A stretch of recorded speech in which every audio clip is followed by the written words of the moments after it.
जे काही आंदोलनकर्ते आहेत त्यांच्या गाड्या ठाण्यामधल्या टोलनाका ठिकाणी थांबवण्यात याव्यात असे आदेश आता दिले गेले होते। आज सकाळपासूनच ठाणे आणि मुंबई पोलिसांनी मोठ्या प्रमाणावर बंदोबस्त तैनात केला। एकीकडे रस्त्याचे खड्डे आणि दुसरीकडे वाहतूक कोंडी यामुळे सर्वसामान्य नागरिक मात्र त्रस्त झाले असताना दुसरीकडे आता पोलिसांच्या बंदोबस्ताचा फटका सुद्धा वाहनधारकांना बसतोय। ठाण्यामध्ये आंदोलकांना थांबवून त्यांच्या वाशीमार्गे मुंबईच्या दिशेने पाठवण्यात येतोय।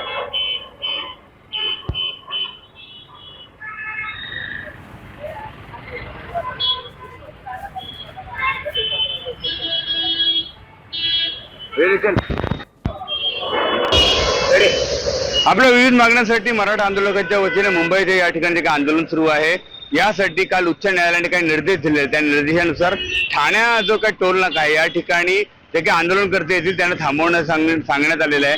न्यायालयाच्या आदेशानंतर आपण बघू शकतो की पोलिसांनी आता या ठिकाणी पोलीस बंदोबस्तात वाढ करण्यात आलेली आहे। अतिरिक्त कुमक पोलिसांच्या वतीनं ठाणे आणि मुंबईच्या जे वेशीवरती आनंदनगर चेकनाका आहे या ठिकाणी आणण्यात आलेली आहे।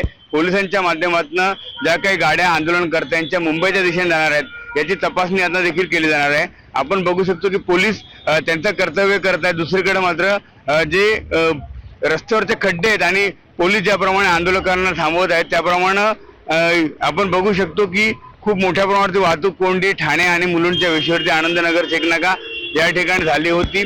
त्यानंतर आपण आता जे काही पोलिसांचा बंदोबस्त आहे किंवा पोलिसांची कुमक वाढवण्यात आलेली आहे। न्यायालयाने जे काही आदेश दिले त्यानंतर ठाण्यातील कोपरी पोलीस यांनी मुलुंड पोलिसांच्या वतीनं संयुक्त आता या ठिकाणी कारवाई केली जाणार आहे। दोन्ही ठिकाणचे जे काही पोलीस आहेत हे या ठिकाणी ज्या गाड्या येणार आहेत आंदोलकांच्या गाड्या येणार आहेत त्या गाड्या थांबवणार आहेत आणि त्या संपूर्ण गाड्याची चेकिंग करणार आहेत, परंतु त्यांना या ठिकाणावरनं मुंबईतनं पाठवता वाशीवरनं पाठवण्यात येणार असल्याचं देखील पोलिसांनी सांगितलेलं आहे। विकास काटे, साम टीव्ही न्यूज, ठाणे। आता isakal.com आहे देशातील नंबर 1 ची मराठी न्यूज वेबसाईट। प्रत्येक अपडेटसाठी isakal.com ला नक्की भेट द्या।